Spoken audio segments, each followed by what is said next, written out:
Hello everyone, welcome back to another session with Gurukul Academy, your one-stop solution for accounts and economics. आज का जो हमारा topic based है accounts का, that is your subsidiary book. अब subsidiary book, अब इसका मतलब क्या है? नॉर्मली तरीके में अगर देखोगे तो अब तक हम लोगों ने जो चीज़ किया है, क्या पढ़ा है, एक बार उस पर रिकैप लेते हैं.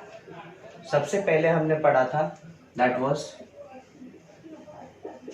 Journal entry, right. उसके बाद में जर्नल एंट्री में से हमने सीखा था बनाना, दैट वाज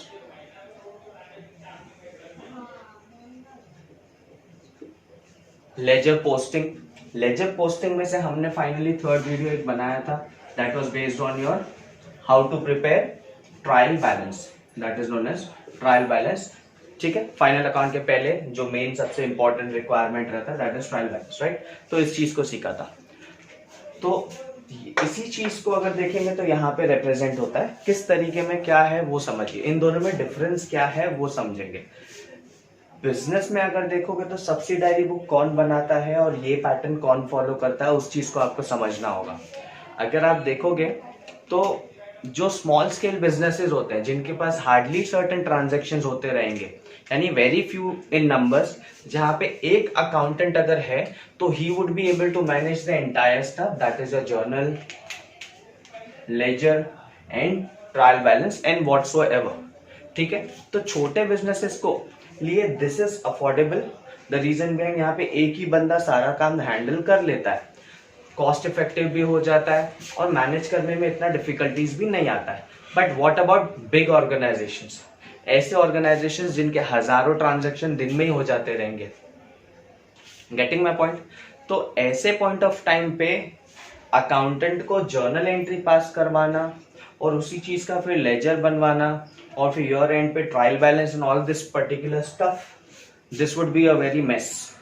तो ये चीज करना would be very difficult for organisations जो नंबर ऑफ ट्रांजैक्शंस फॉलो करते हैं, यानी नंबर ऑफ ट्रांजैक्शंस उसके बिजनेस में होते हैं.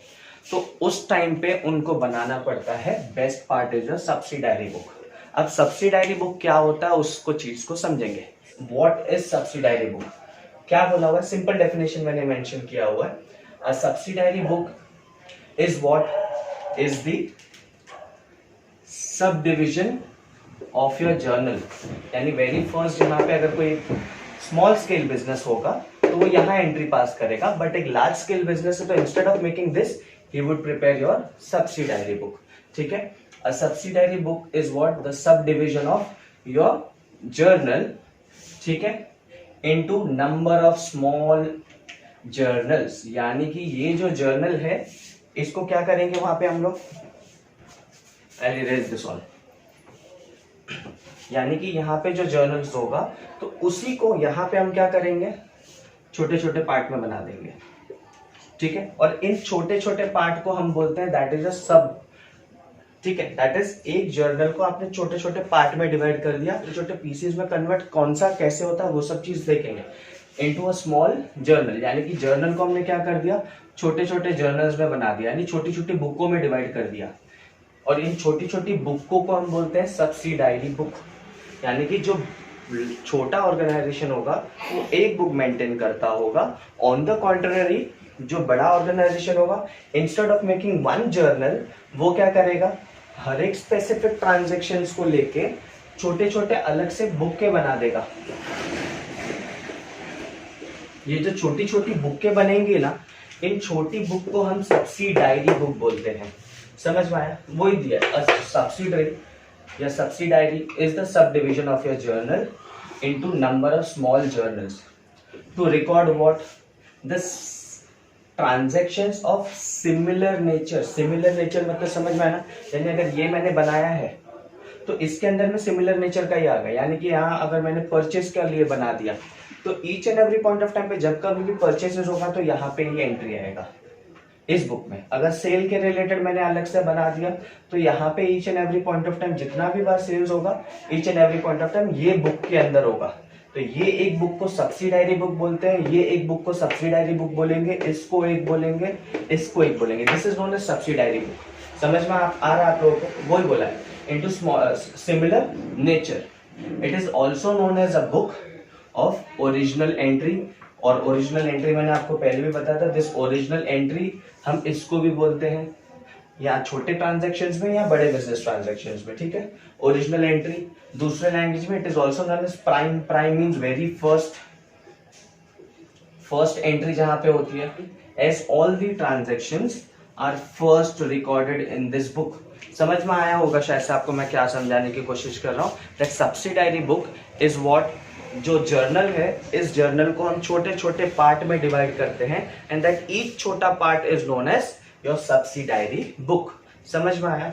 ये मीनिंग में मैंने कवर कर दिया। अब ये बनाने का जरूरत क्या है, जैसे मैंने आपको बोला छोटे ऑर्गेनाइजेशन के लिए अफोर्डेबल होगा क्योंकि हार्डली ट्रांजेक्शन है, पूरे साल में 500 ट्रांजेक्शन मुश्किल से होंगे तो वो यहाँ पे मैनेज कर लेगा। बट लार्ज ऑर्गेनाइजेशन जहाँ दिन में 1000 ट्रांजेक्शन हो रहे हैं, 500 ट्रांजेक्शन हो रहे हैं, 10,000 ट्रांजेक्शन हो रहे हैं, not possible at all for accountant, ठीक है। सारी चीजें, सारी पढ़ाई भूल जाएगा वो, ठीक है। तो इसलिए सब्सिडायरी बुक बनाते हैं। What is the need? What is the need of subsidiary book? Division of work. Division of work का मतलब क्या है, जहां पे हमने ये बनाया हुआ है तो each and point of time पे क्या करेंगे, एक इंडिविजुअल इस बुक के लिए अपॉइंट किया जाए, एक इसके लिए अपॉइंट किया जाएगा, एक इसके लिए अपॉइंट किया जाएगा, एक इसके लिए, और इसी तरीके में इसके लिए। यानी कि you are not suppose to hire chartered accountant appoint नहीं करोगे, बट आप एक लोअर लेवल यानी कि एक बीकॉम ग्रेजुएट हो सकता है या कोई है, उनको यहाँ पे अपॉइंट किया जाता है एज एन अकाउंटेंट और वो बुक्स को मैनेज करते हैं, ठीक है। तो यहाँ पे क्या आ जाता है, हर एक पॉइंट ऑफ टाइम पे इंडिविजुअल को मैनेज करने के लिए दिया है, तो उससे क्या आ जाता है, डिविजन ऑफ वर्क हो जाता है, यानी कि क्लासिफिकेशन ऑफ वर्क हो जाता है। जब वर्क में क्लासिफिकेशन होगा तो क्या हो जाएगा, उससे स्पेशलाइजेशन आ जाएगा। सब्सिडायरी के हम टाइप्स देखेंगे। अब टाइप्स क्या है सब्सिडायरी बुक में वो देखते हैं। सारे ट्रांजैक्शंस को, यानी कि बिजनेस में जितने भी ट्रांजैक्शंस होते हैं, जो छोटे बिजनेस में भी हो रहे होंगे और ये बड़े बिजनेस में भी हो रहे हैं, the transaction remains the same. यहाँ भी परचेज होता है, यहाँ भी परचेज होता है, यहाँ भी सेल हो रहा है, यहाँ भी सेल हो रहा है। वहां बस फर्क था, जर्नल में पोस्ट कर रहे हैं, यहाँ डायरेक्टली सब्सिडायरी बुक, यानी जर्नल को ही छोटे टुकड़ों में डिवाइड करेंगे और उन बुकों के अंदर में हम पोस्टिंग करेंगे। तो जब जर्नल को हम छोटे बुक में डिवाइड करते हैं तो वो छोटी बुकें ये होती हैं। अब ये क्या है वो देखेंगे। यानी कि बिजनेस में जब कभी भी कोई ट्रांजेक्शन कैश में होगा, किस में होगा, कैश में होगा, तो ऑल कैश ट्रांजैक्शंस, जैसे नाम से मालूम पड़ रहा है कैश ट्रांजैक्शन, तो all cash transactions should be recorded where, in cash book, right. इसको कैश बुक या बैंक दोनों वर्ड यूज कर लेंगे हम लोग, बिकॉज कैश एंड बैंक दोनों ट्रांजैक्शंस यही रिकॉर्ड होंगे, ठीक है। कैश बुक या बैंक बुक, ठीक है। अब कैश बुक के अंदर में भी छोटा एक बुक बनता है, that is known as petty cash book. Petty means क्या, माइन्यूट ट्रांजैक्शंस, माइनर ट्रांजैक्शन, छोटे ट्रांजैक्शंस, फ्रीक्वेंटली अकरिंग ट्रांजैक्शंस। अब इसका मतलब क्या है, जब एक अकाउंटेंट हेड हमने अपॉइंट किया है, दिस हेड अकाउंटेंट के पास में लॉट ऑफ बिजनेस का काम रहता है मैनेज करने के लिए। He won't be one of those जो would again and again come, कोई आया कि सर चाय के लिए पैसा चाहिए, कमीशन देना है किसी को, टोल चार्जेस का पैसा देने का है, किसी को टिप देना है, ये छोटे मोटे जो डेली फ्रीक्वेंटली दिन में 50 बार ट्रांजैक्शन होते हैं ना, उसके लिए आप ये हेड अकाउंटेंट को परेशान नहीं कर सकते हो। उसके लिए वो क्या करता है कि कैशियर जो है ना, कैशियर के अंडर में एक इंडिविजुअल को रखा जाता है जो सिर्फ और सिर्फ पेटी कैश मैनेज करता है। पेटी कैश का मतलब क्या हो गया, जहां पे जो भी ट्रांजैक्शन दिन में 10 बार हो रहा है, बार बार आप जाके हेड कैशियर को परेशान नहीं कर सकते हो। तो ये क्या करता है, बाबा मेरे को सर को दर्द नहीं चाहिए, एक काम करो, इतना मिनिमम अमाउंट मैं आपको दे रहा हूँ, ये मिनिमम अमाउंट आप रखो, एवरी वीक या every 15 days, that is known as fortnight, या एवरी फोर्टनाइट या एवरी वीक, ठीक है। यानी हर हफ्ता 7 दिन में, 15 दिन में मैं आपसे क्रॉस चेक करवा लूंगा, यानी एवरी 15 डेज में, every Fortnite you give me the transactional records. आप ट्रांजेक्शन रिकॉर्ड बताओ कितना हो गया। फॉर एग्जाम्पल यहां से पेटी कैश के लिए इसने 5000 दिया, एक हफ्ते में या 15 दिन में यहां से 3000 रुपया खर्चा हो गया, तो कितना बचा, 2000 बचा।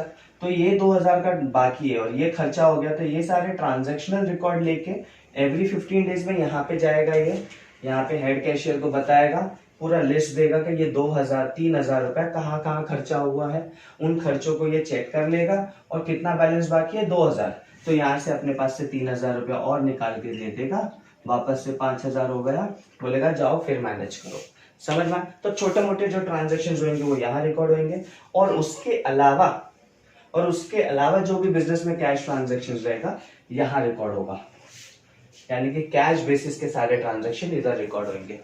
उसके बाद बिजनेस में मैंने जैसे पहले भी सिखाया था, क्रेडिट ट्रांजेक्शन भी होते हैं, उधारी में ट्रांजेक्शन होंगे। उधारी में 2 ट्रांजेक्शन हो रहे होंगे, या तो आप परचेस कर रहे होगे या तो सेल्स कर रहे होगे, उसी चीज को यहाँ रिकॉर्ड करते हैं। यानी जब कभी भी बिजनेस में आपने अगर क्रेडिट पे कुछ भी परचेस कर लिया तो वो परचेस बुक में रिकॉर्ड किया जाएगा, और अगर आपने कुछ भी क्रेडिट बेसिस पे सेल कर दिया तो वो सेल्स बुक में रिकॉर्ड होगा। जब आपने सेल किया है, परचेस किया है और सर्टेन गुड्स डिफेक्टेड निकल के आ गया, तो जो आपने परचेस किया उसी में से सर्टेन चीजों को रिकॉर्ड रिटर्न करोगे, तो इसलिए आपने परचेस रिटर्न बुक भी अलग से बनाओगे। जो आपने सेल किया है उस सेल में शायद से डिफेक्टेड प्रोडक्ट होगा, ट्रांजैक्शन में खराब हो गया रहेगा, ट्रांसपोर्ट में खराब हुआ रहेगा, डिफेक्ट हुआ रहेगा, तो वो प्रोडक्ट रिटर्न आएगा, वो गुड्स रिटर्न आएगा। तो जब रिटर्न आ रहा है तो वो सेल्स में से माइनस हो जाएगा और वो कहाँ जा रहा है आपका सेल्स रिटर्न बुक में। यानी कि जो कुछ भी आप परचेस और सेल करोगे on credit basis would come under your purchase book, sales book, उनके returns, that is your purchase return and sales return. इसके बाद क्या है? इसके बाद में बिल ट्रांजैक्शन। बिल ट्रांजैक्शन का मतलब क्या है? इसका ही एक हिस्सा होता है बिल ट्रांजैक्शन। अब bill transaction means a promissory note which is been provided from your end at point of time और फ्रॉम दी पार्टी, जो आपके सामने पार्टी रहेगा, सामने का जो बिजनेस डील जिसके साथ हुआ है वो इंडिविजुअल। यानी कि अगर सामने वाले ने प्रॉमिसरी नोट दिया है कि मैं प्रॉमिस करता हूं तुमको पैसे दे दूंगा, समझ में आया, या आपने प्रॉमिस किया कि मैं पैसे दे दूंगा तुमको फ्यूचर में, तो उस टाइम पे ये बिल्स रिसीवेबल और बिल्स पेबल ट्रांजैक्शन आता है। यानी कि मैं लिख के दे देता हूं, क्या करता हूं, बिल लिख के देता हूं कि ये इतना इतना रुपया मैं फ्यूचर में पे कर दूंगा, इतना इतना रुपया मैं फ्यूचर में रिसीव करूंगा। तो वो गारंटी अश्योरेंस आप ले रहे हो लिख के या लिख के दे रहे हो, वो ट्रांजेक्शन आपका बिल्स रिसीवेबल, जहां पैसा आपको मिलना होगा। यानी यहाँ पे जब भी आप सेल कर रहे हो, कैसे सेल करोगे? उधारी में सेल किया है, सेल करके आपने बोला है पेमेंट के लिए सिक्योरिटी के तौर पे, सामने वाले ने बोला मैं फ्यूचर में पे कर दूंगा आपको, तो उसके लिए उसने क्या किया? प्रॉमिसरी नोट दे दिया, राइट। तो जब कभी भी आपने गुड्स बेचा है उधारी में और सामने वाले ने कुछ प्रॉमिसरी नोट दिया है, तो वो प्रॉमिसरी नोट आपके यहाँ पे आ जाएंगे, that is your bills receivable and payable. In transactions के अलावा जो भी ट्रांजेक्शन्स होगा वो आपका जर्नल प्रॉपर में आता है। अब जर्नल प्रॉपर में क्या आ जाएगा? यानी परचेज ऑफ एसेट्स, ये सारी चीजें आपके यहाँ पे आ जाएंगी, ठीक है। अब हमको क्या करना है, इतनी सारी बुक्स बनाई हुई है, राइट। This is your 1 2 3 4 5 6 7 8 9। यानी एक बात समझ जाओ, सब्सिडायरी बुक्स में कितना बुक्स आ रहा है आपका? ओवरऑल मिला के 9 बुक्स आ रही हैं। वहां पे हम जर्नल में जर्नल एंट्रीज के थ्रू ये इनडायरेक्टली 9 चीज को ही सीख रहे थे। अब यहाँ पे आके स्पेशलाइजेशन में सीख रहे हो, क्लासिफाई करके फिर हम सीख रहे हैं। तो अब मेरे जितने भी लेक्चर्स होंगे मैं हर एक टॉपिक को एक एक करके उठाऊंगा और ये 9 वीडियोस बना के आपके लिए पब्लिश करूंगा, ठीक है। जहाँ पे कैश बुक के ऊपर होगा, पेटी कैश पे होगा, परचेज बुक पे होगा, परचेज रिटर्न पे होगा, सेल्स बुक पे होगा, सेल्स रिटर्न में होगा, बिल्स रिसीवेबल, बिल्स पेबल साथ में बना के दे दूंगा, and journal proper would be simultaneously, right. तो एक चीज आपको याद होना चाहिए, अब तक मैंने जो भी सिखाया, सबसे पहला चीज सब्सिडायरी बुक इज व्हाट? जो जर्नल है उस जर्नल को सब डिवाइड किया हुआ है और उन सब डिवाइडेड जर्नल्स को हम बोलते हैं सब्सिडायरी बुक। और वो सब डिवाइडेड जर्नल्स का नाम क्या है? ये 9 नाम है। अब ये 9 नाम में क्या क्या है? जब कभी भी कैश ट्रांजैक्शन किया तो कैश बुक, माइन्यूट ट्रांजैक्शन जो कैश में हो रहा है पेटी कैश बुक, क्रेडिट में हो रहा है तो या तो परचेस या तो सेल, तो purchase book, sales book, purchase return, sales return. Assurity मिला है तो bills receivable and bills payable, right. यानी अश्योरिटी दिया है या अश्योरिटी लिया है, bills receivable and bills payable. और उसके अलावा जो भी ट्रांजैक्शन होगा that is known as journal proper. समझ में आया? याद हो जाना चाहिए आपको, cash book, petty cash book, purchase return, bills receivable, payable और फिर जर्नल प्रॉपर। आज के लेक्चर में इतना ही। Thank you everyone.